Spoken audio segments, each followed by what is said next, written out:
So I don't care what anyone says. I just wanted this Peaky Blinders sequel. That's all I want.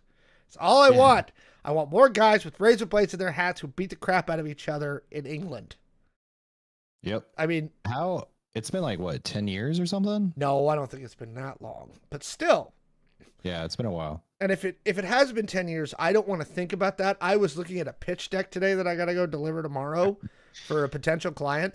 And on the front, it's got all our intros and stuff. And the sales, our sales enablement manager who makes the decks, she's putting my thing in there. It's like, Alex has 25 years of military and security experience. I was like, no. Oh, it makes me feel old. So, no, I don't want to think about Peaky Blinders being 10 years old because that would also make me old. Okay? It's not happening. Yeah. No. So, and you said you've been watching that House of Guinness show, which is the same producing team. I love it. It's I personally love it. It does give me a Peaky Blinder feel. It's the same team, same writing team. If you haven't checked that out on Netflix, highly recommend it. Go check it out. Yeah. Plus, I love Guinness. I love Guinness. Bad Bunny is headlining the Super Bowl halftime show this year, and so of course that caused controversy. Wait, why? What? Why is that bad? I don't know. Because we shouldn't. Is it because like we shouldn't reward bad bunnies? I think it's because he's a Latino person who's been critical of the administration. And they're like, we're going to have ICE there. And it's like, why? He's Puerto Rican. Like, come on, guys.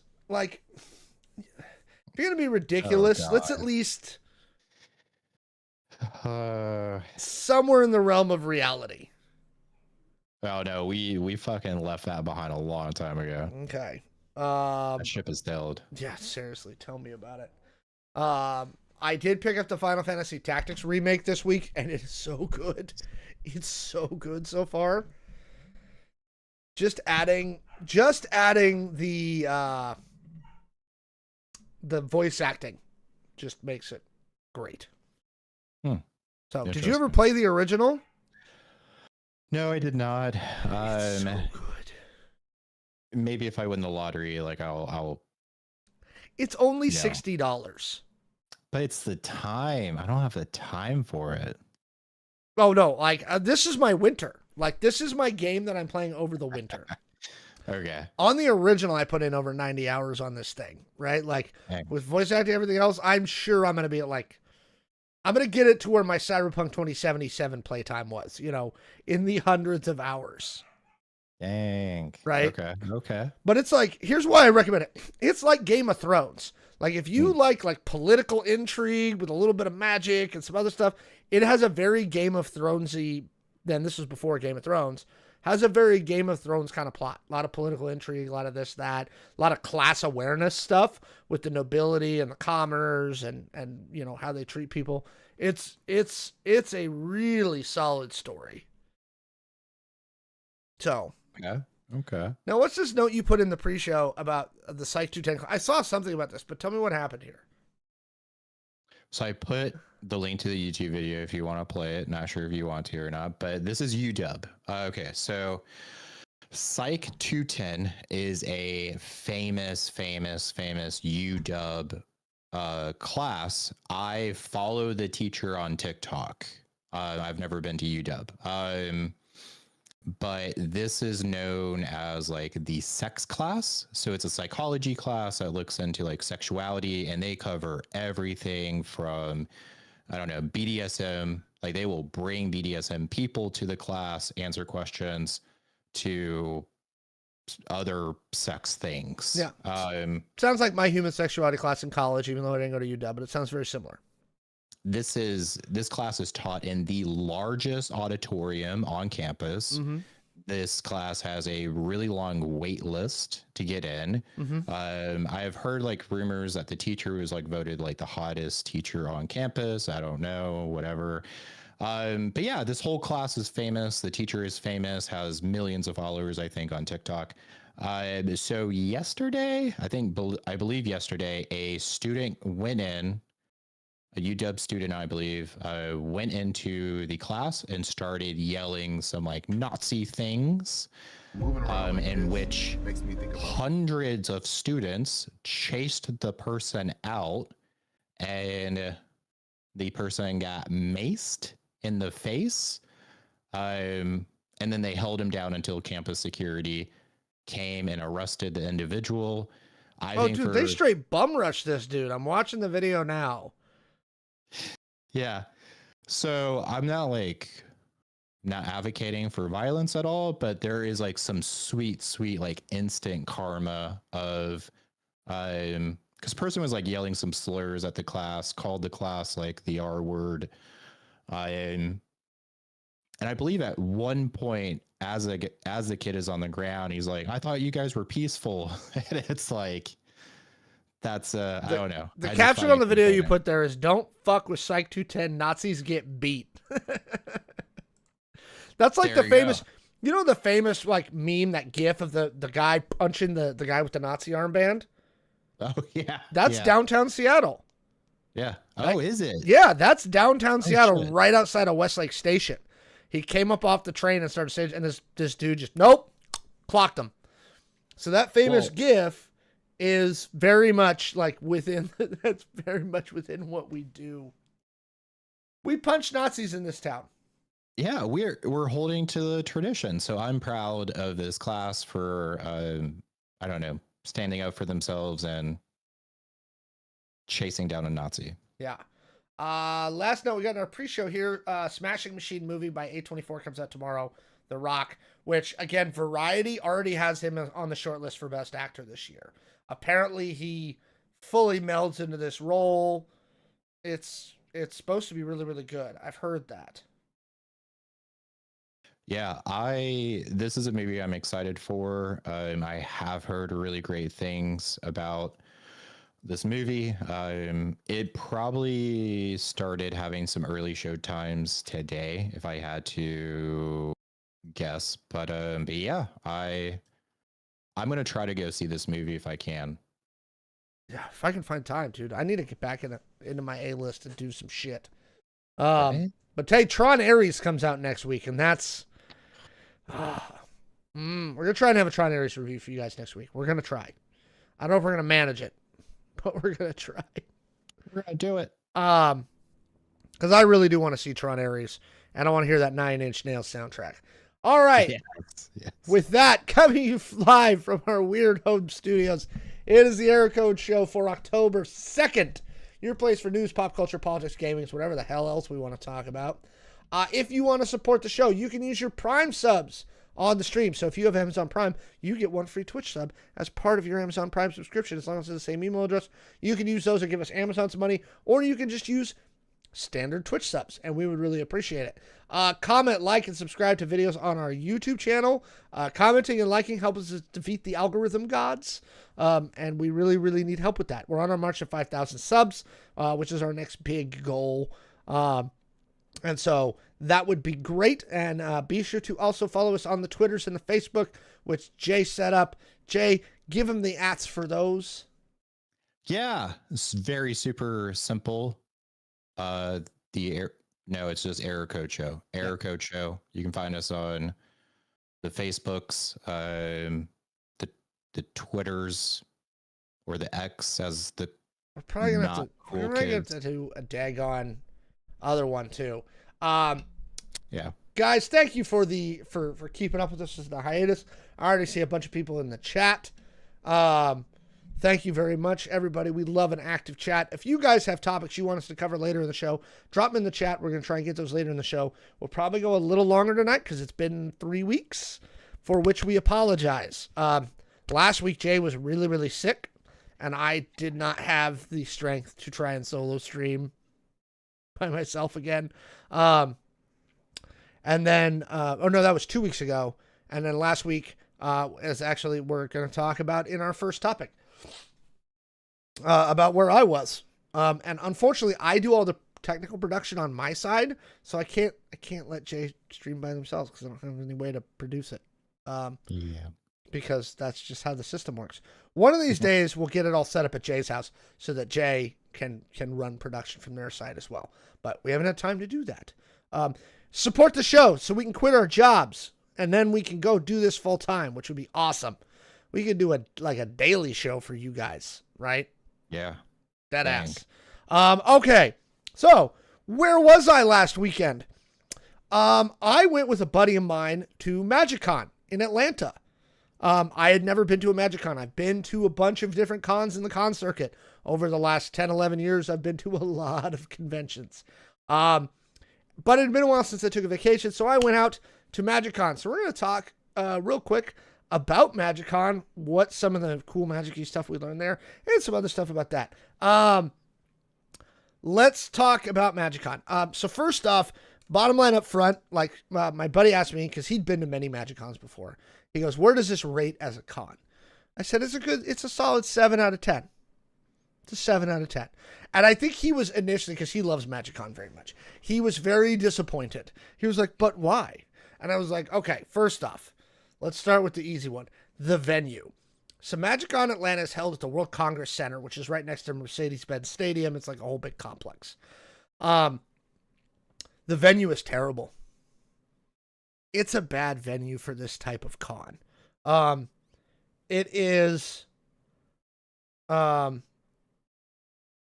just, once you even get to the front doors of the con, and Jay, you'll appreciate this because you go to a lot of like ECC and stuff like that. Imagine if you got to the front door of ECC, but to actually get anywhere in the con, you had to walk another 10 minutes.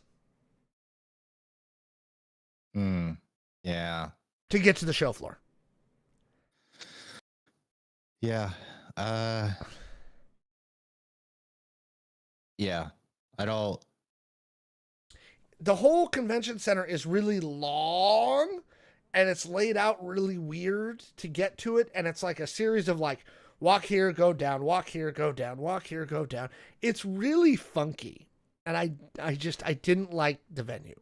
I don't. I talked to some of the... Is it all just one floor? Or no, it's 4 floors that kind of like shift down as you go. Oh, so kind of like Emerald City. But where Emerald City is stacked, it's like one floor. Oh.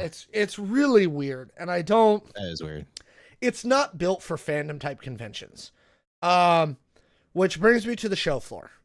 Not surprisingly to me, this is where it gets dinged a little bit. The show floor is lackluster. Okay. It's a MagicCon, so the primary vendors there are all magic related. I was hoping to see more like accessories and the people that sell other stuff. The Dragon Shield booth was really bad. Some of the other booths were really bad. I didn't like, the show floor was just pretty lackluster. My suggestion to Wizards is do what ECC did. Add a tattoo section, because I think that would be dope. Okay? Because people would love to get like little magic tattoos while they're there. The show floor is mostly just buy, sell cards, buy, sell singles, buy, sell singles. And it's not very fun. You can, like, again, ECC, you can kind of get a sense of the show floor in one day, but you can get a sense of the show. You can do a full turn on the show floor at MagicCon in about 2 hours. That's it. It doesn't take long. Wow. Okay. It's not very good. So that's the 2 areas where they really get dinged in my mind, is that. Here's the good stuff. Okay. And we're going to talk about some of the other magic related stuff. One of the things that had confused the crap out of my playgroup and a lot of people is Magic had built this whole bracket system for Commander to make it make more sense to everybody to do power levels. And we, for a long time, were like, there's missing piece here, and it wasn't working. They have this whole big Commander area set up there, and the matchmaking they did, you could be by yourself, you could be with a small group looking for other players. The matchmaking, every time I walked into the command zone, the Wizards of the Coast staff who was matching people up by power level, I never waited more than 5 minutes for a game. Not once. Right? And they did it in a way where I now understand the power levels better. Right? I'm like, oh, that's what we were missing. Right? It's structured so well. And again, for a con to get you match made into Atlanta or sorry, into games, and I did not have one unpleasant experience. Everybody there was super chill. It was a fun time playing Magic with people who really just wanted to have fun. And the bracket system that they set up, the way they've got it, the way they've set it out in at MagicCon, A, makes it make more sense, but B, really does make sure that you're within people that are playing at the same power level you are with your decks. So you're not going to sit down. I didn't sit down at a table the whole weekend and just get completely curb stomped. Right? Which we've all had happen. I did do a couple of sealed events at the con for the Spider-Man release. Yay, the Spider-Man Universes Beyond came out. It's not good. It's not. Oh no. It's okay. It's not terrible, but it's not good. They should have done with Spider-Man what they did with Assassin's Creed and made it a mini set, but because they're trying to make all the universes beyond standard legal, they didn't. And it's pretty weak. It's not good. It's not terrible, but it's not great. And I think because it's the primary set that MagicCon was, built around, because it's the most recent release, I think that hurt the con a little bit. I think if it was like a really hyped set, like something really, really cool, I think it would have been better, right? But the fact that Spider-Man is just not, it's not great, guys. Like, it's not great. And actually, somebody in the chat saying Magic nerds need to stay in their lanes. I've been saying this for years, and in fact, this person in the chat, oh boy, you're about to find out something funny, Dog Dad. You're about to find out something funny, because also at MagicCon this year, we got the 2026 slate.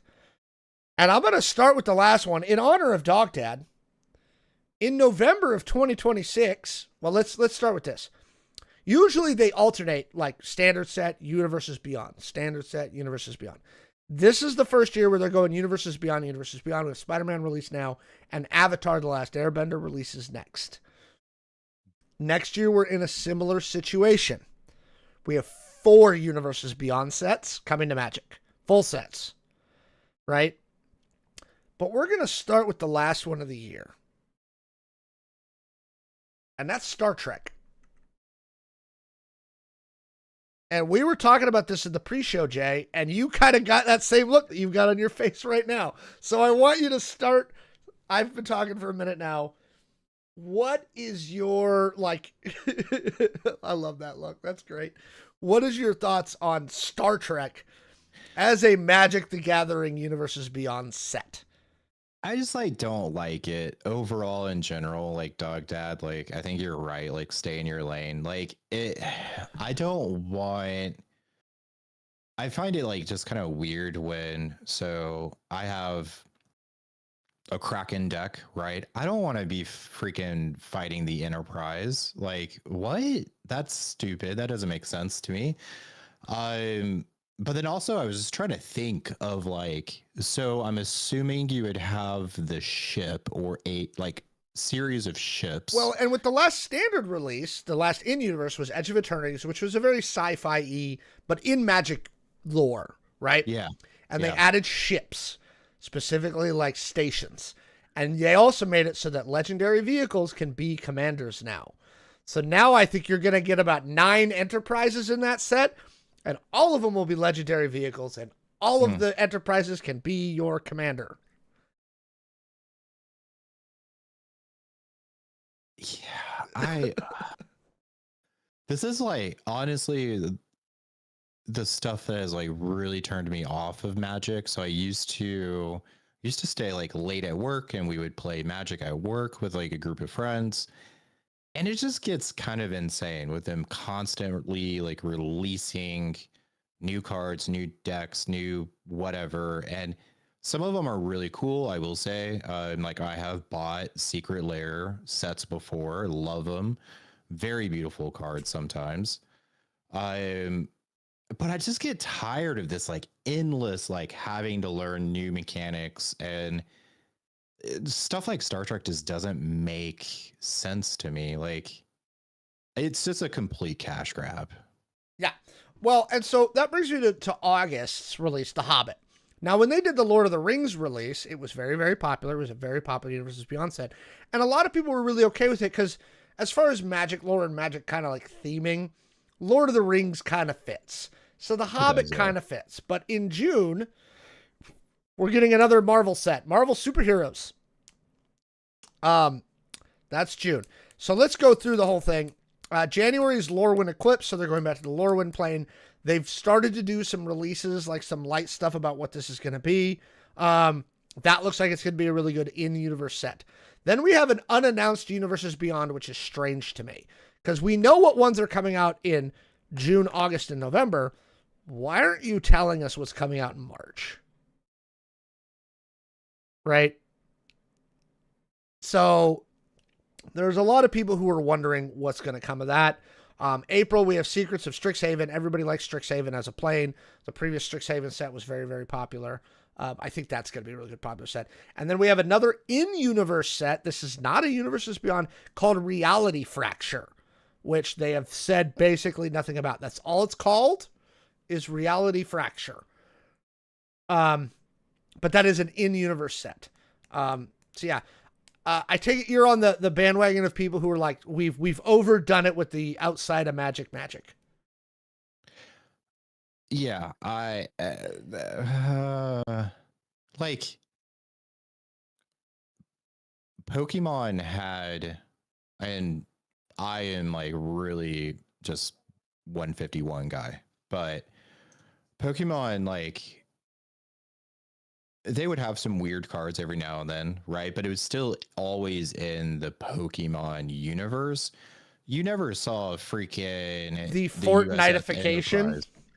Yeah, like they just kept it Pokemon. And I think, that's what makes it great. I think that's maybe one of the things that like has kept Pokemon alive for, forever.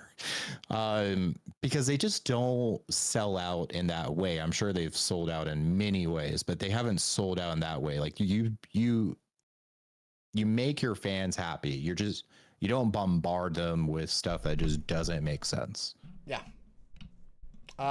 There's definitely arguments to be made about bringing new fans into the hobby by using these Universes Beyond sets, because there are fandoms like Doctor Who, that they've done, and Assassin's Creed, and Final Fantasy obviously was a massive hit for Magic this year. But yeah. So anyway, that's MagicCon and kind of all the things we know about the world of Magic. I'm really going to be curious when they release their Q3 10K, which should be here shortly, what we see as far as Wizards numbers go for this year. The rumors on how much they made on Final Fantasy is kind of ridiculous, but we're going to find out. Anyway, let us know what you think down in the comments below. Okay. Hang on a second. Again, for anybody that came in late, if you've got any topics you want us to discuss, drop those in the chat.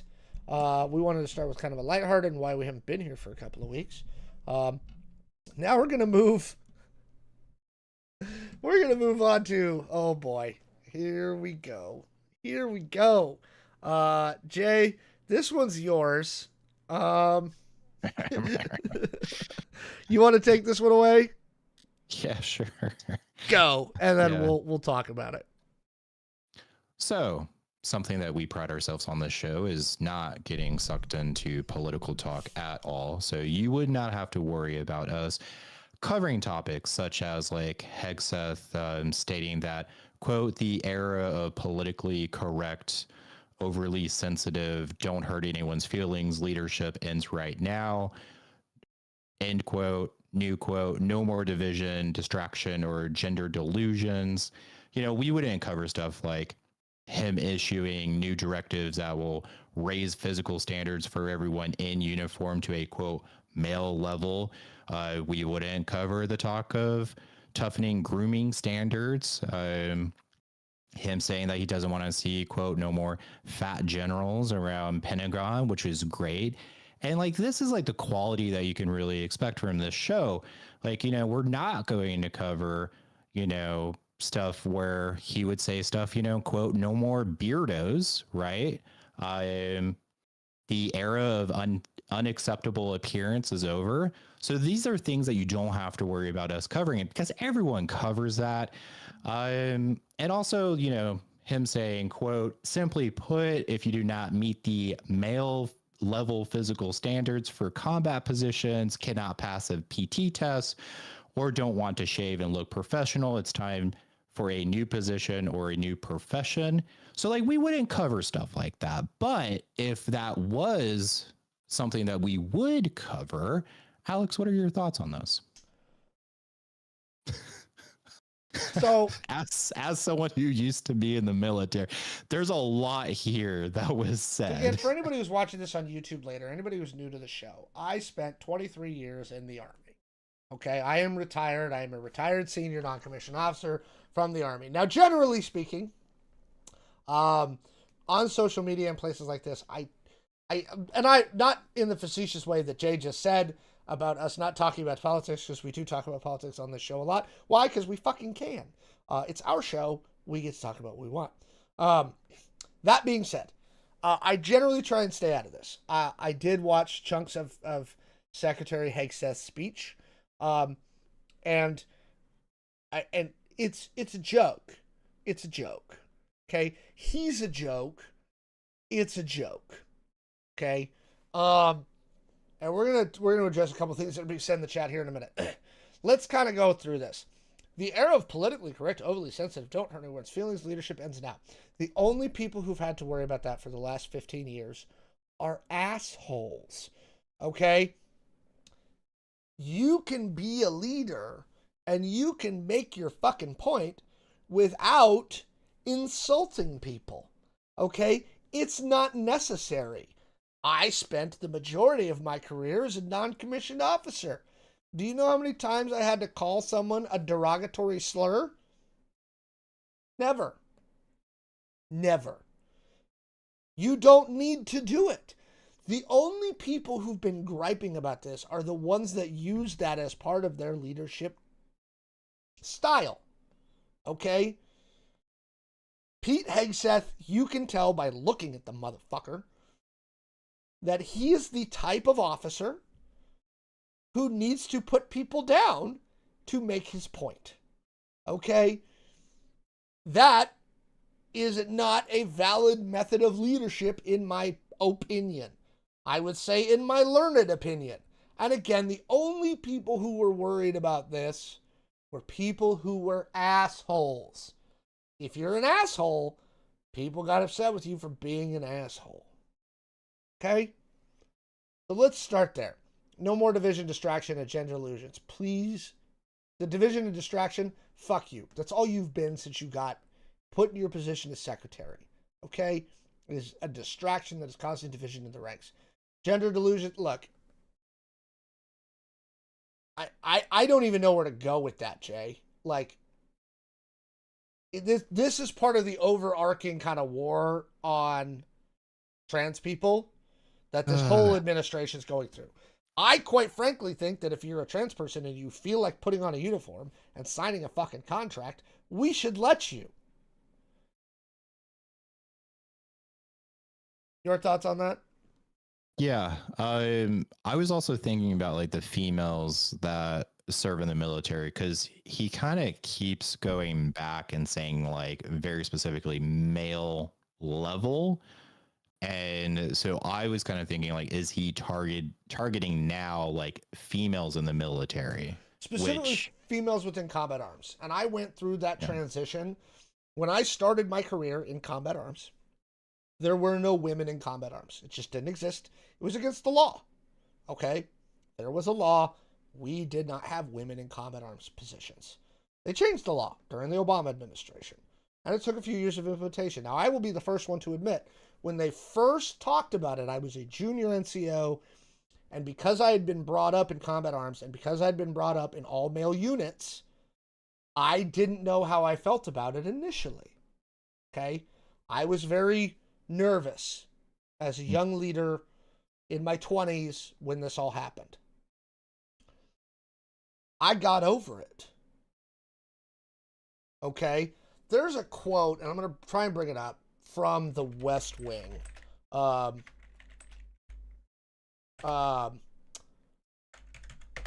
That he has, that I absolutely love.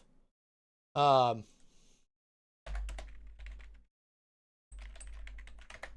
really kind of fixes it. Okay? And we'll talk about that in a second. Let's kind of run through this. Actually, no. We're going to do this now because this is good. Hang on. I'm saying. Okay. I'm going to skip ahead to the part. So they're having this debate. And this is before this show was made before we started allowing gays in the military. So in the show, they're talking about Not taking care of your letting homosexual people serve openly in the military, right? So then the big admiral guy who's a main character, right? It's played by John Amos. He comes in, right? Sir. Stand easy, fellas. This Danish for anybody? Oh, yes, sir. Thank you. We're discussing gays in the military, huh? Yes, sir. What do you think? I said, what do you think? Sir, we're here to help the White House form a I policy. know, I'm asking you what you think. Sir, we're not prejudiced toward homosexuals. You just don't want to see them serving in the armed forces. No, sir, I don't. Because they pose a threat to unit discipline and cohesion. Yes, sir. That's what I think, too. I also think the military wasn't designed to be an instrument of social change. Yes, sir. Problem with that is, that's what they were saying about me 50 years ago. Blacks shouldn't serve with whites. It would disrupt the unit. You know what? It did disrupt the unit. The unit got over it. The unit changed. I'm an admiral in the U.S. Navy and chairman of the Joint Chiefs of Staff. Beat that with a stick. So that's kind of my view on this, right? Oh, it's going to disrupt the unit. You know what? It did disrupt the unit. The unit got over it. And I think largely with putting females in combat reserves, the units got over it. And it's fine. You can make an argument that you should have a gender-neutral physical fitness test for combat arms. I don't have a specific argument against that, right? If you want a gender-neutral physical fitness training test for combat arms units, that's the one area where I'm like, okay, sure. You know what? You should be able to do 60 push-ups or whatever, right? That's fine. Do gender-neutral PT test. But beyond that, stop it. The Beardos thingy, there's a lot of people that have taken advantage of the religious dispensation improperly. That's true. It has happened. I'm Norse pagan. Are you, or do you just want a beard? Right? They're still going to allow religious dispensation for beards for, like I served under a first sergeant who was an Orthodox Jewish person. Right? And under his cover, he wore a yarmulke and he wore a beard because he was an Orthodox Jew. Sikh people serve in the military. That's fine.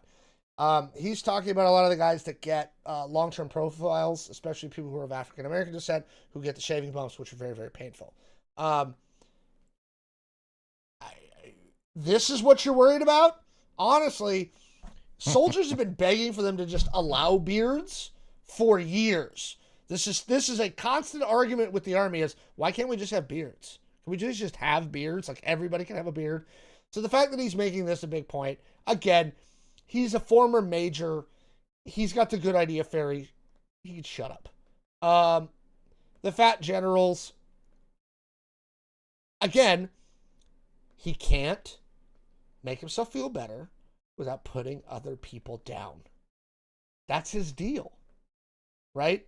He's just an asshole. Okay?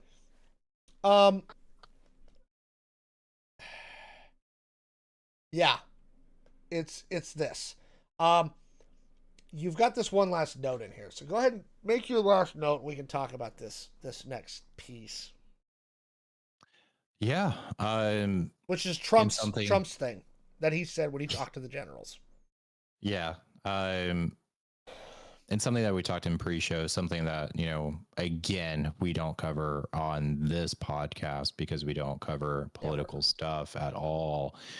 So like we wouldn't cover the fact that, like, you know, Trump kind of floated the idea that the National Guard should use cities that are controlled by the Democrats as training grounds in this war against, quote, the enemy from within, which I don't know. Everything about Trump's address, me as a civilian, I was just like, what the fuck? Like,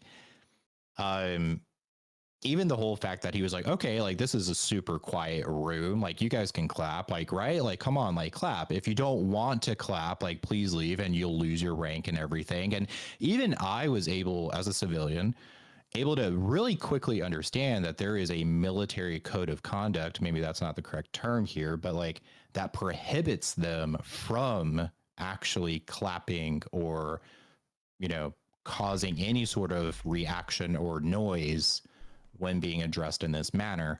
Is that the correct term, Alex? Like code of conduct? Yes, there's a code of conduct because so this is the thing that we get confused. Like the military is supposed to be the military is not supposed to be apolitical. It's a political body. It has to be. The military is supposed to be nonpartisan, right? That's the thing, right? The reason you're not allowed to go to partisan political events in uniform is that as a service, the United States military is not a partisan thing, okay? They are supposed to be nonpartisan. It's just, that's, again, it's, the reason Trump likes Hegseth is Trump sees Hegseth in himself, like himself in Hegseth, right? I have to put people down to make myself feel better. I have to be the thing. Yeah, and it drives me absolutely nuts, and that's why, right? The code of conduct, you know, dictates that they're not supposed to do that, right? But let's go back to, you know, and so I'm going to end this portion for the YouTube show on this, you know. Hegseth is just doing what Hegseth do. He's focused in all the wrong areas, and what he's really doing is showing his lack of experience and his lack of qualification.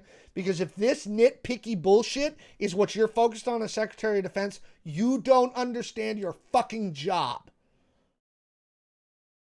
Okay, now here's the second part of this, right? Trump sending the National Guard, said, we'll use the Democratic cities as training grounds for the enemy within. This is coupled with something that's actually more dangerous in my mind. The Trump administration issued National Security Presidential Memorandum number 7, NSPM 7, okay? And when you put it together with Trump's comments about the National Guard being sent into cities as training grounds for the enemy within, this National Security Presidential Memorandum, which says that Antifa is a terrorist organization. Now, let's get down into some of these definitional things at the bottom of section 1. And I've got it highlighted here, right?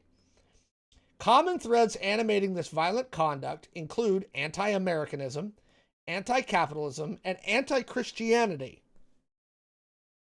Support for the overthrow of the United States government, extremism on migration, race, and gender, and hostility toward those who hold traditional American views on family, religion, and morality. I don't know what the fuck that means, but it frightens me. What is a tradition American view on morality? Please tell me what that is. Please tell me what that is, specifically Department of Home. And by the way, we're going to be on a list after this show. Okay.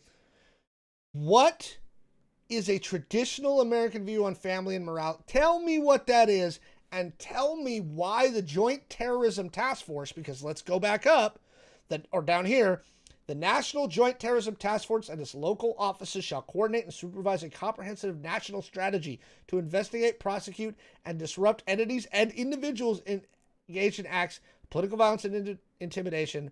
Shall also investigate basically everything, right?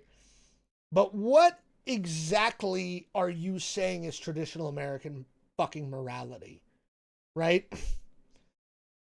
Because in my mind, traditional American morality involves getting drunk and beating your wife. That was fine for a long time in this country. Hey, Jay, I don't know if you've got this off the top of your head. What was the last state that that finally made marital rape a crime? Ooh, since you're asking me, I really want to say Florida. Is it Florida? No. No. It was 1993. Oh, you asked what date? No. Sorry. What place? It was Oklahoma and North Carolina were the last two. Yeah. Okay. I want to point that out. When you say traditional American morality, I don't know what the fuck you're talking about. Because traditional American morality held that marital rape wasn't illegal until the 90s. Okay? So please tell me what that is.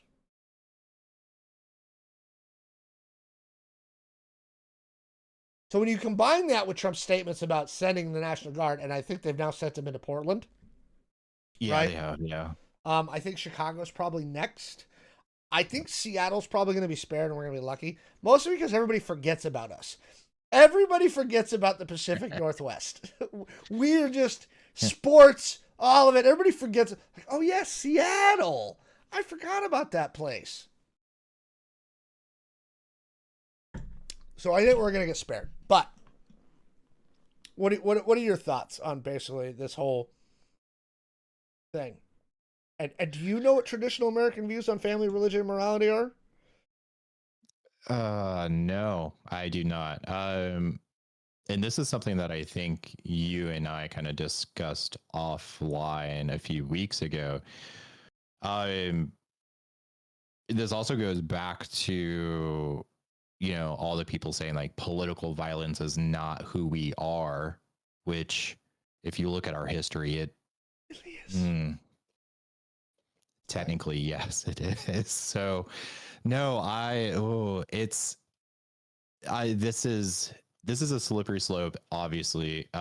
This also just like really, really, I mean, not to like sound paranoid, but this really sounds to me like a book I read in college, 1984.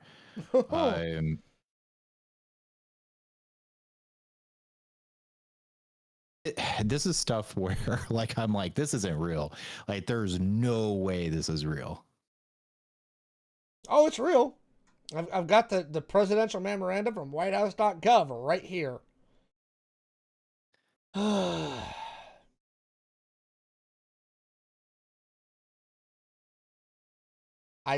Yeah. So there you go. If you want to know what this is, these guys could not be telegraphing their moves anymore, right? I think they're slow rolling it just to slow roll it. I don't even know why they're not moving faster. I think they're just trying to get everybody used to it. But the idea of having military personnel on our city streets is just a bad look. There's no enemy within. Like, F off. Right? So, I'm going to leave that at that. Jesus fucking Christ.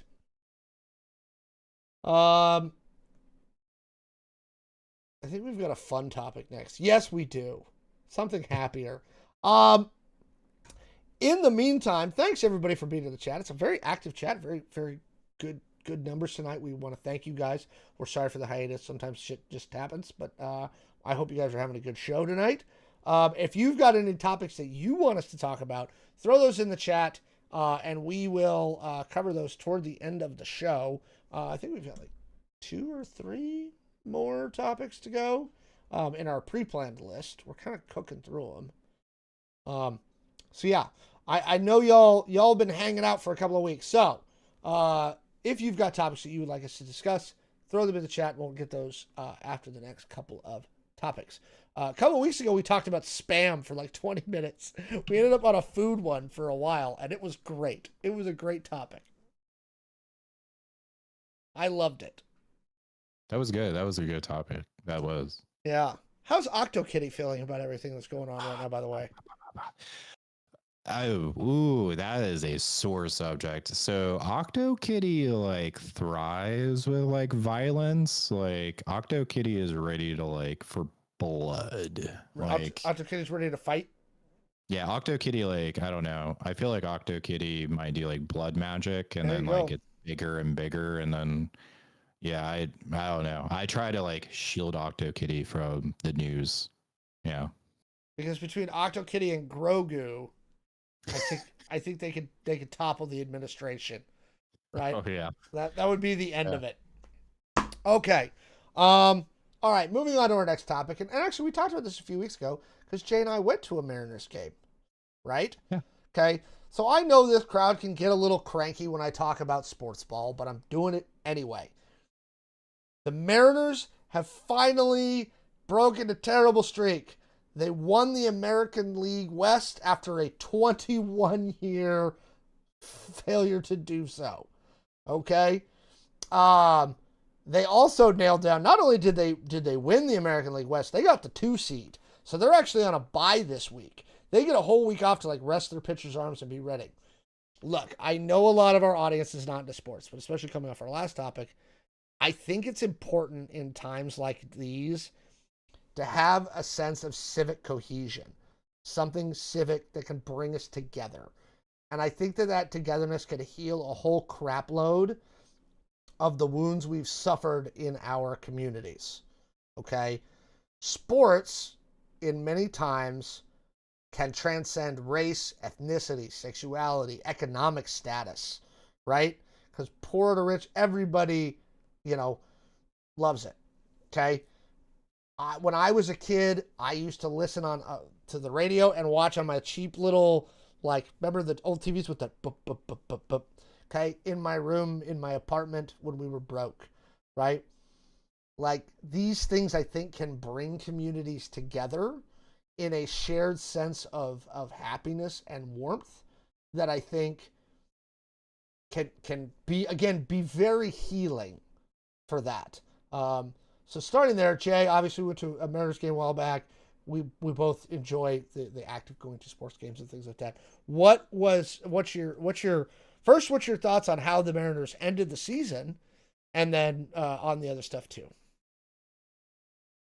Yeah, I mean, I'm pretty excited. Because I believe it was like a couple months ago. A friend of mine like came out from Colorado, stayed with us. They are way more into all sports balls in general. Like if there's balls involved, oh no, that sounded bad. Nope, never scratch that. If it's sports, they're interested. So they were like kind of just giving out like stats of stuff. Anyways, I was telling them about like I was reading about like this curse of Seattle, like, the Seattle Mariners, where, I can't remember exactly the verbiage, but it was something like we're the oldest team that hasn't done XYZ in a number of years, whatever. So yeah, we were just talking about this. So it's good that we are, finally, I don't know, doing really, really well. And I believe, wasn't there even a story about like some sort of like voodoo witch? Yes, it was an Etsy witch. There was an Etsy witch. Somebody paid an Etsy witch to break their like losing streak that they were on, and from the time that the Etsy witch cast their spell, they won like 13 in a row. And they went like 14 of 16 in the next 16 games because of the Etsy witch. And with the last game I went to with a friend of mine, with a couple other friends of mine, there were people with witch hats on, and they were talking about the Etsy witch. That shit happened. I love it. I love like, I don't know, hearing these like little stories of like why, I don't know, like something happens in sports and it's like that's the new tradition, like that's what you have to do every season. Like I love watching the ones like Cal Raleigh hit his 60th home run, right? This guy caught it and he gave it to a little kid next to him. and the little kid gave the ball back to Cal, and so they set up a meet and greet for this like 8-year-old, right? So that he could give the ball, Cal Raleigh's 60th home run ball, back to Cal so he could keep it. Cal gave him like signed bats, signed balls. They got to go in the clubhouse, right? Like, I like, and again, this is where I do this. Also, do you think that it can help communities kind of come together for a little bit? Yeah, Civic pride in something. I definitely do. And I even saw a thing, I believe it was King 5. I could be wrong, but King 5 was talking about like the Mariners doing or wanting to do a survey to get people's opinions on removing like the kind of very churchy people that are yelling into the microphones that are like everyone's going to hell. Yeah. And I think that also kind of ties into it, because when you go to a Mariners game or any sports event, you know, it's very true. It doesn't matter like where you're coming from, what your religion is, you know, you're just there to watch a game and have fun, socialize, hang out with your friends. Like, I think it does really kind of bridge the divide. And I think this is something that really kind of goes back, dating back way probably back to like the Coliseum days where, yeah, day to day, you might be like, oh, we can't talk to like that person. But then, you know, at a baseball game, everyone's like the same, I don't know, drunken Mariners fan. Yeah. Yeah. And you're still high-fiving the person next to you no matter what when Cal Raleigh hits another home run, you know? Yeah. Like, it is. And it's a fun interaction. And again, I remember when the Seahawks won the Super Bowl and the whole city out there for the parade and just seeing how excited everybody was for this moment in time, right? To see something so cool happen. And as far as those statistics, yes, the Mariners are the oldest team that has never been to a World Series. They've never been to a World Series. They haven't. They were on the longest streak of not winning their division at 21 years. They've now finally broken that. Here's another interesting bit of trivia about this current Mariners team. Their manager, Dan Wilson, was the catcher the last 3 times the Mariners won the AL West, in 1995, 1997, and 2001. Dan Wilson, who is currently their manager, right, was the catcher. Their director of hitting strategy right now is Edgar Martinez, who was also on those 3 teams. So they're a lot of their coaching staff has some experience with winning the AL West. Somebody in the chat saying a 40-year-old drunk lady flirted with me at a Kraken game once. See, that's a fun story. That's a great story. Okay? This is why sports are fun. Okay? It's a blast. You know, so, you know, and as far as Seattle fans being crazy, no. I mean, believe me, if you've been to some other cities, Seattle fans are downright tame compared to some other cities. You're not going to get the snot beaten out of you for wearing an opposing team's jersey in this town. There are sports stadiums in this country where that will happen to you. So take that for what it's worth. You know, yeah, I'm excited for Mariners playoff baseball. We finally know as of today who they're going to be playing next week. They are playing the Detroit Tigers in the American League Divisional Series. The Tigers beat the Guardians 2-1 in the wild card round. And so Saturday, and last I checked, let's check again. Bingo. We finally got our schedule because it was all entirely based on who won between the Red Sox and the Yankees. But we actually have a schedule now.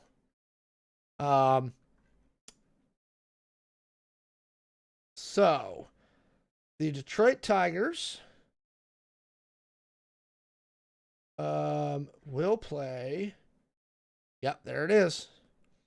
So the Tigers and Mariners will clash at 5:38 Pacific time on Fox Sports 1. Saturday night at T-Mobile Park. So you can watch it on Fox Sports 1, which I think is a free streaming app. Yeah, 5:30 p.m. Eastern, Saturday. That's what we get. So, are you going to watch playoff baseball? I know you and I had a good time at a baseball game. You enjoy going to games, but I normally don't watch because there's so many Major League Baseball games. There's so many, but it is the playoffs. And so I am more apt to watch now during the playoffs.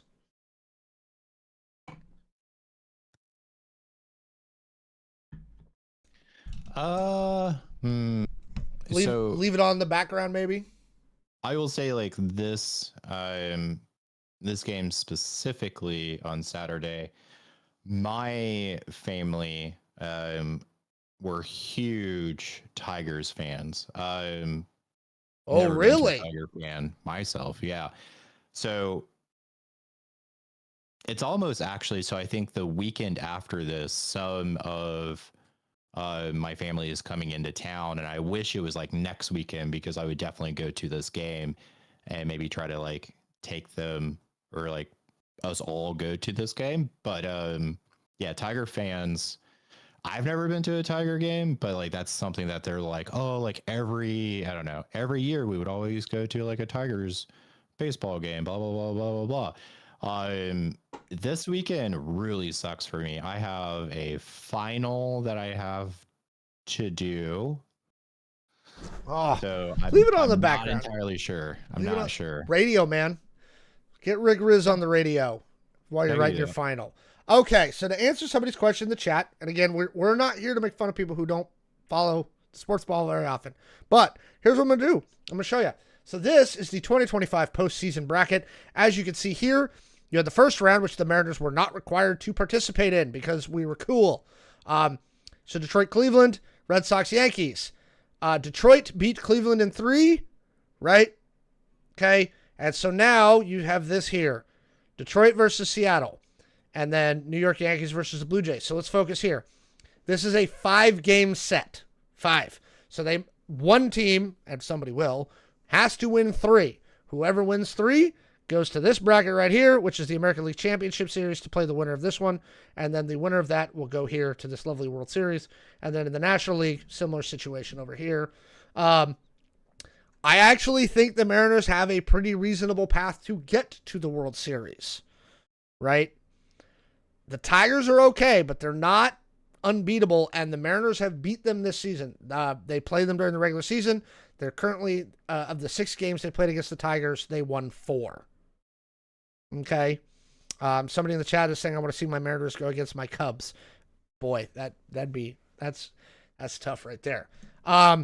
So, for the schedule, I'm going to go back here. Game 1, 2, and 3 are like those have to happen because that's the fastest you can get through them. They can do up to 5. Game 1 is Saturday, October 4th at 5:38. Game 2, this is my PSA for all my Seattle peeps. Don't go anywhere near downtown on Sunday. There is a Seahawks game and a Mariners game directly after it. And there's a Sounders game in town this weekend too. I think on Friday. I would just avoid that if you don't have to be down there. If I was rich, I would totally go to a Seahawks game first and then go to the Mariners game for the playoffs. That'd be great. I'm not rich. Jay, do you have $1 million? No. Sunday, they will play the Tigers at home at 5:03, and then they go on the road for 2 games. And then if a game 5 is necessary, they come back to Seattle on Friday. So Saturday, Sunday, they get Monday off. They play Tuesday, Wednesday, they get Thursday off, and then they play Friday. And that's again if a game 5 is necessary. The fastest this could be over is Tuesday. And then you go to the next line in the bracket. Obviously, I'm rooting for the Mariners. They're my team. I grew up here. All right. Definitely sports bar fodder for me. Yeah, don't even get on I-5. Ichiro was actually out at their scrimmage this week practicing with the team. Okay. Oh, wow. He came because they were doing scrimmages this week to practice, and they actually gave fans tickets. They let 5,000 people into Safeco or into T-Mobile Park to watch the Mariners practice and prep for the playoff games. But yeah, Ichiro was out there in full uniform, out there practicing with the team. just to help out. So there you go. Yeah, I'm looking forward to it. How many games to the World Series? The fastest they could get there is 7 games. 3 in the ALDS and 4 in the ALCS, which is a 7-game set. So the fastest they could get it is if they sweep the Tigers and they sweep either the Blue Jays or the Yankees. I personally think I'd rather see them play the Yankees for 2 reasons. One, I think the Yankees are the weaker team, and I hate the Yankees. And I would love to see the Mariners beat the crap out of the Yankees to make it to the World Series. Because fuck the Yankees. Anyway, that's our sports ball talk for today. That will probably be the last sports topic we do for like 2 months, unless they win the World Series. The end. Somebody in the chat is saying happy birthday, Jay. They also complimented your nails earlier. Oh, thank you. And they were saying happy birthday, Jay. Is it your birthday, Jay? Today is my birthday. That All right, is chat. correct. I want you to type sing happy birthday to Jay in the chat, please. Okay. While you're doing that, we're going to queue up. Oh, God. I'm going to go back to our rundown document here. We already did that. We did that. I'm not talking about Russia. That sucks. There's a new Reading Rainbow? What? What? Hang on, I got to look this up. What? Yes! Oh, but it's a different host.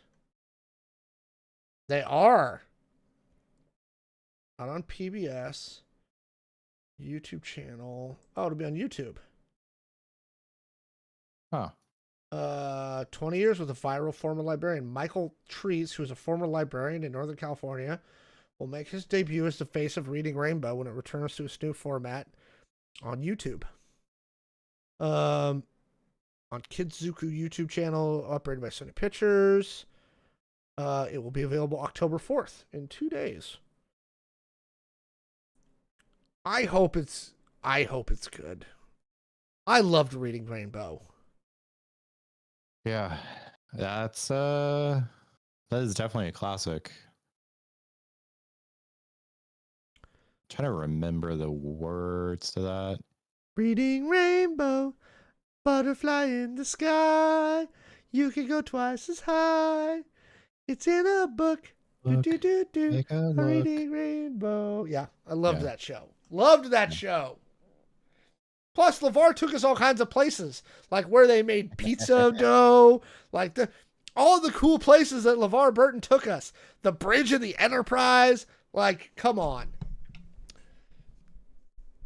Dude, I might like the next time I'm sick, I think I'm gonna go find like old episodes of Reading Rainbow and just watch those. I'm gonna eat saltines and drink Sprite and watch old episodes of Reading Rainbow.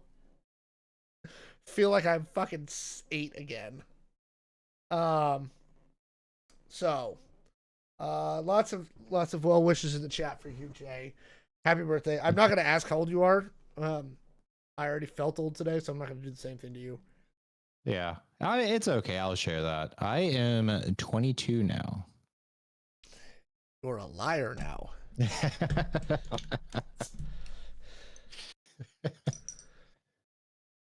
Okay, sorry. Let me grab. I'm trying to think. Did somebody throw something into the chat? Double checking. I thought I saw somebody. It was after the last segment. Super Bowl commercials are good. Yes, they are. Yeah, throw that stuff in the chat, guys. All right, which topic should we do next? Should we talk about Avengers or how crappy Microsoft is? Ooh. It's your call. Microsoft. You want to go Microsoft? Yeah, let's go Microsoft. Okay, let's go to Microsoft. Okay, so I have been doing this show for a really, really long time, and I used to tell people that Game Pass was one of the best deals in gaming, because it was. right? $14.99 a month, and you got early access to a lot of games. Microsoft really made it a value, right? So many games on there that you just got to play for free, right? It was like Netflix for video games, and it was a really cool service. I extolled upon the virtues of Game Pass for a really, really long time. And then Microsoft woke up one day and was like, hey, there's my foot. Maybe I should shoot myself in the foot. Okay? Not to kill yourself. In the foot. The foot. Okay? So the price for what was the ultimate version of Game Pass previously basically went up by 50%.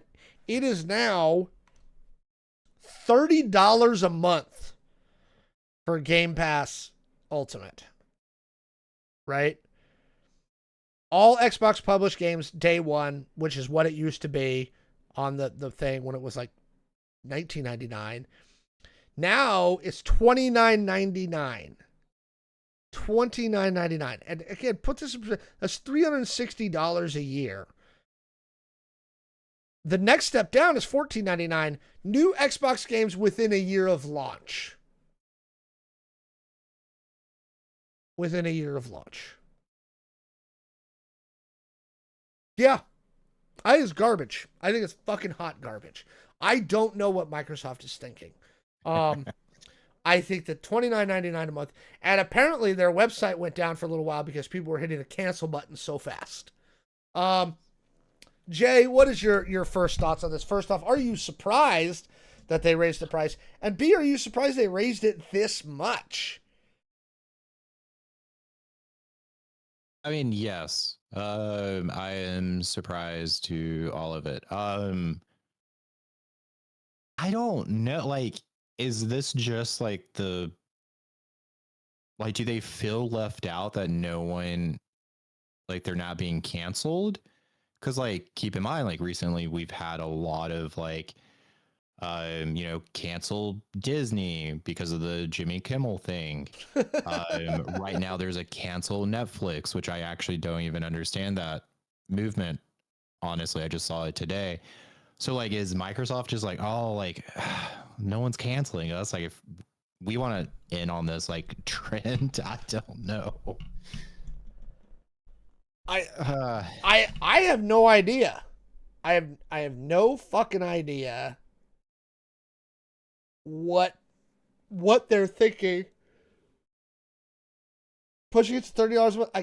I used to talk about, oh, it was such a good value at $14.99, and even at $19.99, I think it's an okay value. But $30, man, $360 a year is the equivalent of like 6 or 7 brand new games, like at retail, and that's brand new. Like, I don't see what the port was in just jumping it. Do something like up it by a couple of bucks. I think if you go from $19.99 to $21.99, and then 6 months from now go to $22.99, like if you, and that's what Netflix has been doing. Netflix was slowly like, we're gonna buck here, buck there, buck here, buck there. Disney's doing the same thing. They're like, nah, screw that. We're gonna increase it by 50%. You're going to like it. I don't know what they're thinking. Now, the funny part about this is that GameStop, who already had these lovely things in stock for the Game Pass Ultimate on their thing, trolled Microsoft and was like, nope, we're still charging you $20. Screw them. We will continue to sell Xbox Game Pass Ultimate for $19.99 a month in store. Dang. Yeah, so they're like, screw Microsoft, right? I think it's because they already had a lot of these in stock, and so they can get away with it. Yeah. I think it's funny. Good for you, GameStop. I don't say that very often, but good for you. Any other last thoughts on this? I thought that they had a good program. I thought cloud gaming was the future. Now I'm like, well, screw you guys. Yeah. I mean, something like this, you're supposed to do like target groups, like, you know, like bring in a group of people, see how they would react. Like gamers, not just like random people, would bring gamers in and be like, hey, like, how would you feel if we like increase the price to this? And I really don't imagine like gamers being like, oh yeah, this would be good. So like, did you not do like any sort of market testing beforehand? You just Oh, I'm sure they did market full research. send? I'm sure somebody inside of Microsoft in Redmond thought, this is a great idea. Yeah, I don't know. Yeah, I really don't understand it. I don't understand the Yeah. logic here. Yeah. Excuse me. All right, well, let us know what you think down in the comments below. Did you have Game Pass Ultimate? Are you going to keep it at $29.99? What does this make you think? Or did you already, like, jam that cancel button already? Let us know what you think down in the comments below. Okay. Do I need Microsoft Office to use Excel and Word? Yes, you do, but you don't need Office to use the equivalents. Look, Google Docs and Google Sheets, Google makes a browser-based free version. Is it as good as Word and Excel? No, it's not. I'm sorry, it's just not. Word and Excel are such well-developed products that have had 3 decades of sub-development put into them. But I'll be honest, for Word and Excel, unless you're doing very specific things, you don't need them. Google Docs is fine. And again, Sheets is the equivalent thing on Google. So, and they've got a PowerPoint clone. What else do they have? They got a bunch of stuff. Google's got a lot of that stuff. So, and you can use Google to open .doc and .xls files. So if somebody sends you an Excel file, you can upload it to Sheets and it will open. So same with a .doc file. But in fact, I think if you save, like if you download a copy, yeah, you can put it in doc, you can put it in RTF, PDF, plain text, EPUB, you know. So there's a lot of ways to do it. But I get a deal through like veteran crap on Excel and Word, so it doesn't really like, and I need it for work, so I have it. But do you need it? No, not really. Unless you're doing business things, so it's not really necessary. All right, let's see here. So we can close those. All right. Should we jump on the Avengers bandwagon now? Let's go. Okay. Well, we're going to stare hard at pictures. Okay. For those that don't remember, right before Avengers Endgame came out, we didn't know the title was Avengers Endgame. We knew it was Infinity War and something. So the Russo brothers released a really cryptic photo a few months before Endgame came out. And somebody figured out that if you like looked at the background and like basically connected the dots, it spelled out Endgame. And then we found out later that it was in fact Avengers Endgame.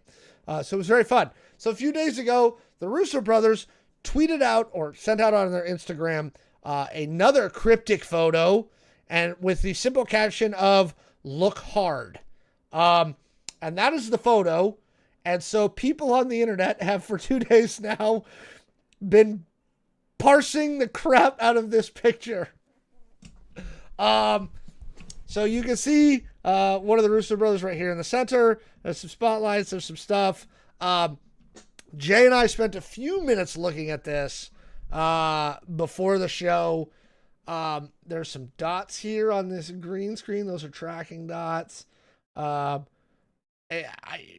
They're obviously doing this intentionally. Again, I'm sure there's a message in here somewhere. I was kind of looking in here too, like to see if there was something in the way the cables were laid down. So Jay, 2 questions to you. Do you think this is interesting or funny at all? And B, what do you think they're trying to tell us? I think it's a couple of things. One, I hate this shit. This shit is like my hell, because like this is like a I have to solve the fucking puzzle, and I don't like. Does your engineer brain kick in and now you're obsessed with it? Yeah, like, like this is like the good things that like you could utilize AI for. Like, go in, give me a list of like Marvel comic book names, and then like have AI analyze a photo and try to like connect all the dots to match to like comic book titles. But like, this is like I don't know, I just want to solve the problem, and I can't look at this too long because like this is stuff that will like haunt me for until the movie comes out, until I can try to figure it out. Like, yeah, I hate this. It's fun, but oh god. Okay. So question number 2, what do you think they're trying to tell us? Oh, yes. So I do think this is my theory. Somewhere in this photo, it's going to say, "Nice try, release the Epstein files."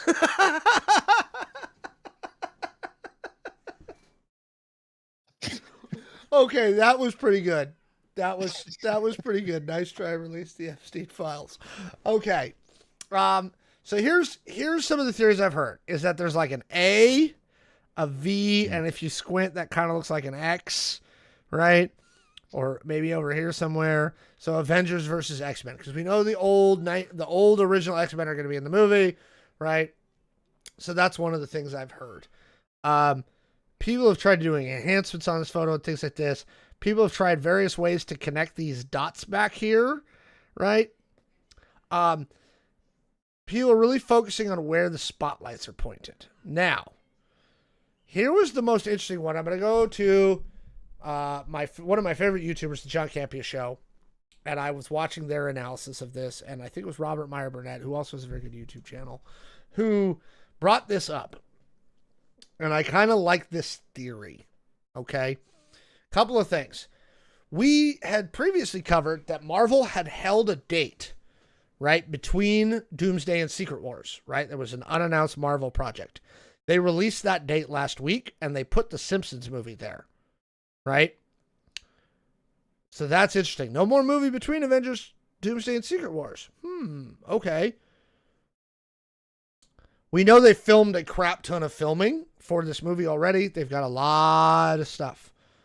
You see over here where the spotlight is pointed, we have these things that almost look like the Avenger A, right? Like, you know how it's got that kind of off-center A for the Avengers logo?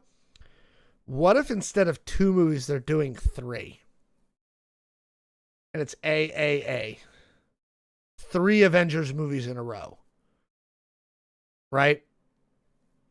They got so much material that they got to go Avengers Doomsday, Avengers, Toss the Salad, and then Avengers Secret Wars. Maybe it's Avengers Doomsday, Avengers Battle World, Avengers Secret Wars. Ooh, Battle World. What do you think of that theory? I could see it.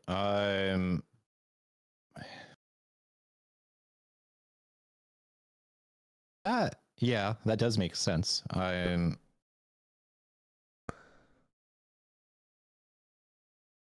Yeah. I don't know. I like it. So, like, this over here just looks like a weird triangle to me. Like, okay, so we got a weird triangle there. We got kind of like a J there. Right? I can't... Those don't look like X's. Somebody was thinking these were X's. These don't look like X's to me. They look like K's. This scaffolding here. This looks like an A. This looks like an A. That looks like an A. Right? But then I guess there's an X here. But again, the spotlight is illuminating right here. Right? This is awkwardly placed and like it's huge in the foreground. There's another dot here. Yeah, I'm sure when they figure it out and when it gets released, once somebody really figures it out, we're all going to go back and look at this and go, oh.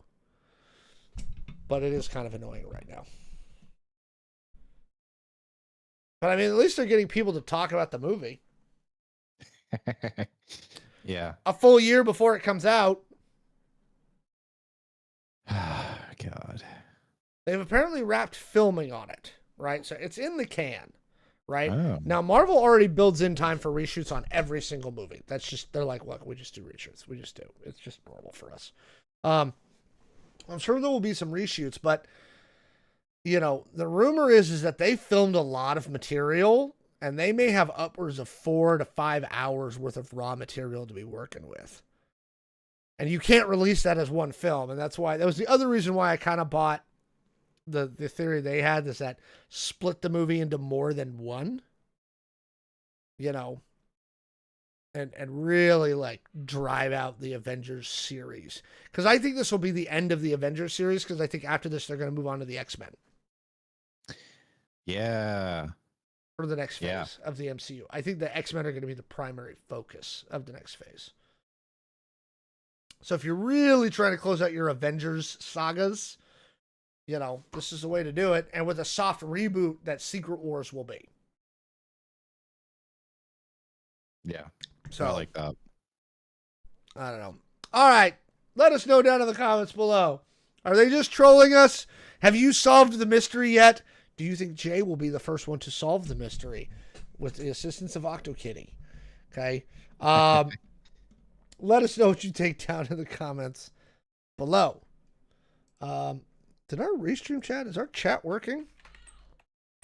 Oh. I don't know. I haven't gotten any messages in a while.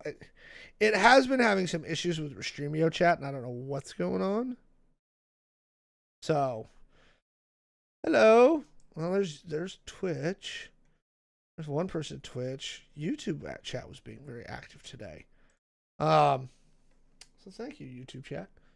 We loved it, you. Okay, that covers all of our pre-planned topics. I want to look and see. Somebody put one in that I thought was interesting. And I don't think I grabbed it in time. Let me see if I can find it. Oh, we actually talked about that. The Trump's attack on Hollywood filming outside the U.S. I don't think there's an effective method of tariffing it. We talked about that a few weeks ago on the show. I don't know how you even get close to enforcing that. Okay, so I guess it's working. Sure. Figured y'all would have more theories about the Avengers thing. So, all right, last chance. You guys got any topics we want to talk about? We talked about spam a few weeks ago. That was nice. Got our Superman, right? How's your week going, Jay? I'm exhausted. Yeah, I'm playing like catch up from super vacation. tired. So, Yeah. I did go down to Portland, I don't know, a week or so ago. And is it a war zone like the president says? it was bad. Let me tell you. The coffee was so expensive. Those liberals, oh, it was horrible. And I don't know. But yeah, no, it was like perfectly fine. I didn't see anything that was wrong. And yeah, that's just an entirely stupid comment to make. But no, I went and saw Linkin Park live in concert. And How is the new Linkin Park? How did you not say this? Well, yeah, we can do this for a whole mini topic. All right. Oh, what? How? So you went and saw the new Linkin Park? Yes. How is it?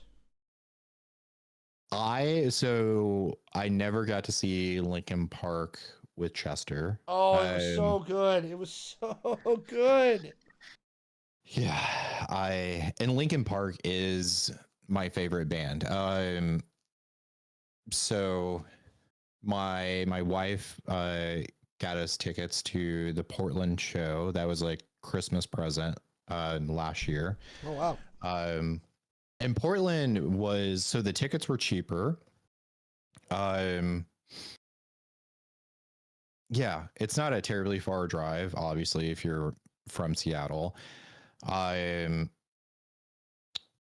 And it was, I mean, for me, like first time seeing Linkin Park live, like I got like a little teary eyed in the beginning, and I loved it. I said, "This is the best concert I have ever been to," and I'm going to stand behind that right now. So I thought it was great. I can't remember which song, but there was a song, a classic Linkin Park song, where I literally like leaned over to my wife and I was like, holy crap, like she is killing this song. Like I got like goosebumps. Like she did the song such great justice. And the new stuff. I love the new album stuff as well. So yeah, I'm all for it. I know I think we covered this like last year when they announced the new singer, and I was like, I don't know how I feel about this. I'm all for it now. I've listened to her stuff a little bit. I was happy she wasn't trying to do a Chester impression, right? She's Right. not trying to be Chester, Nope. which is good. Because if she was, I would probably be pretty upset about it. I too really love, Linkin Park. I had seen them live, and this was back in, oh boy, what year was that? I don't remember. It might have been 2002 or three. So a very long time ago. They were great. They put on an awesome show. I still, again, I don't think she's back. She's not trying to do a Chester impression. I think she's got her own style, which I think is fine. I still don't know how I feel about it overall.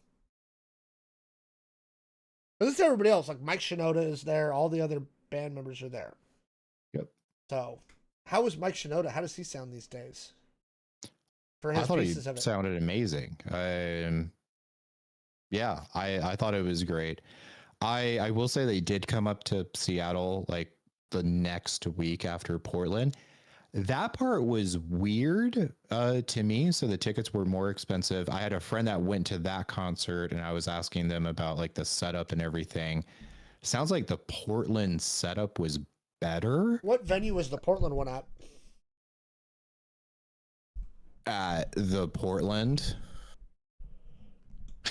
Just like, I what are you don't talking know. about? We don't know. I have no idea. I've never been to it before, so Linkin Park. Let's say Let me first my see. microphone. And then where do they play here? WAMU? So in Portland, they played Something. Moda. So they played at the Moda Center in Portland. Alright. And then Linkin Park, Seattle. Where did they play?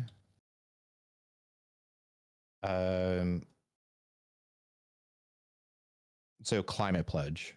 Okay. Wow, that's a big venue. So the thing that I liked in Portland is, so the stage is kind of like a rectangle. Everyone's moving around and stuff, you know, they're going from one end to the other. But halfway through the set, they rotated the entire stage so that if you were on one side and you were kind of, for the majority, staring at the backside of a few people, they rotated it and now you're like staring at their front side, which I thought was really cool. That's neat. They did not do that at Climate Pledge, Oh. which I thought was a little weird. But yeah, I thought it was amazing. The whole experience. Yeah, we were able to get in. The line for merch was like not long at all. I was able to get merch very quickly. Get to our seats, have a good time. It almost like flowed a lot better than the concerts I've been to at Climate Pledge and the concerts I've been to at the baseball field. I'm blanking right now. Safeco or T-Mobile now. Yeah. So I don't know. I was all for it. Like I came back and I was like, this is literally hands down the best concert I've ever gone to. So To answer a question about handicap sitting at Seattle music venues, it depends on the venue. For big shows, they always have something available. You just gotta, when you book it, you've got to look for specifically those seats. So T-Mobile, Climate Pledge, they're all gonna have handicap sections. Small venues are not like little clubs and stuff. They're just not gonna have that kind of stuff. But the big ones all have it. You just gotta look. You know. Oh, something I do want to add, something that was really odd. So they played in Portland on Friday night. And then they played Seattle Wednesday night. And I thought that was so strange to me because, I mean, you don't get out of there until 12:30. And then obviously for Seattle, if you took the light rail, I mean, you're not going to get home until... So my friend that did go to the Seattle one, they didn't get home until like 1:30 in the morning and you have to work the next day. And I was like, I don't really know why they did that, to be honest, but... That's weird. Yeah. All right. Well, there you go. And that's why Jay wasn't here last week or 2 weeks ago with Lincoln Park. Yeah. Lincoln Park. Dude, Hassan Minaj and Ronnie Chang are doing a comedy debate tomorrow at WAMU Theater. And now I want to go see it. I'm just curious how much tickets are.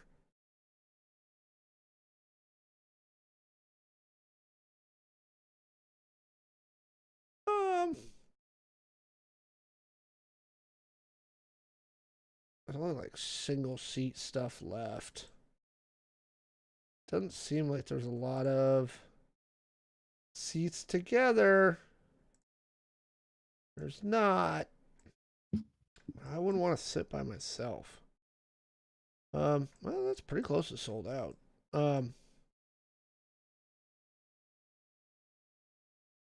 No. I mean like $120 for the cheapest ones. Dude, I would totally go see this show though.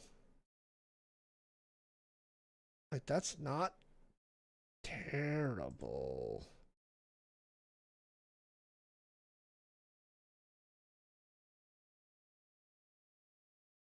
I should see row 10.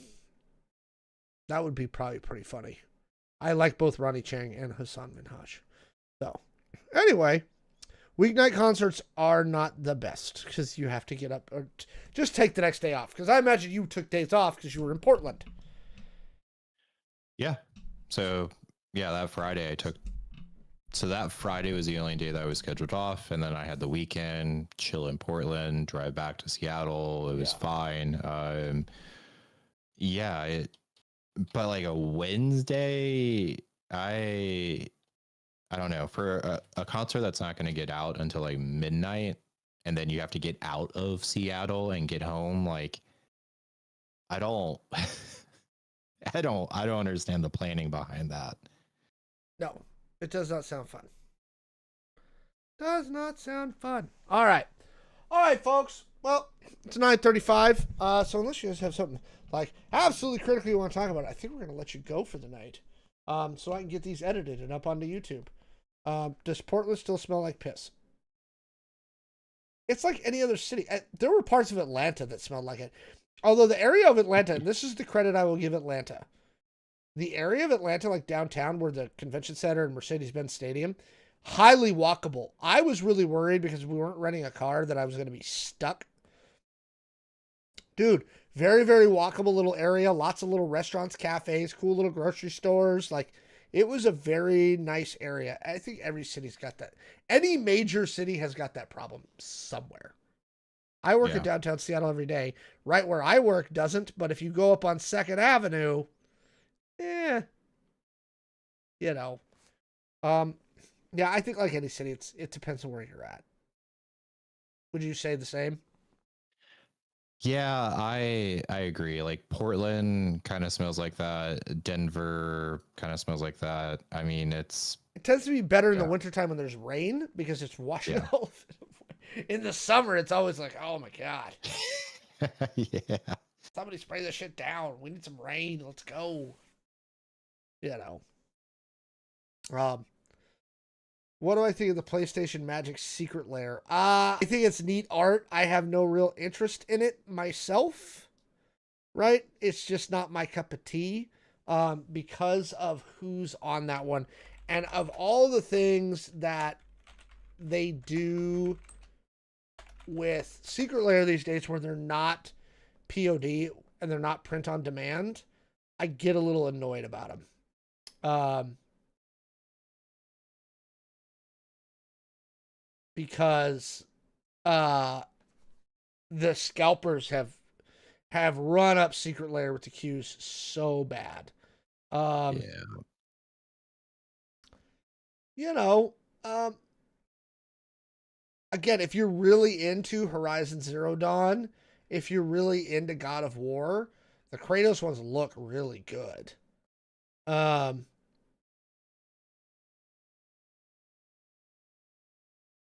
know, there's that. Any suggestions for killing a nasty cold? I'm a big fan of Earl Grey tea mixed with Irish whiskey. It may not actually fix your cold, but you won't feel anything. Jay, do you have any ideas? I am like take a hour shower before the hot water runs out, fill up your bathtub, soak in the water. Then when you get tired with that, take another hour shower, sleep it off, and sweat it out. Yeah. I'm like a sweat it out person. All right. I could behind that. I could be behind that. Yeah. What tea? Earl Grey. That's what I drink when I'm sick. Earl Grey mixed with whiskey. I said, you may not feel good. You may not actually fix it, but you'll definitely feel better. Again, for those that are interested, the Magic Secret Lairs, they're doing a whole bunch of them. So they've got a Last of Us Part 1 set, and they've only revealed 2 of the cards. They got a Last of Us Part 2 set. They've only revealed 2 cards. The only one they've completely revealed is the Kratos set. Right? And again, the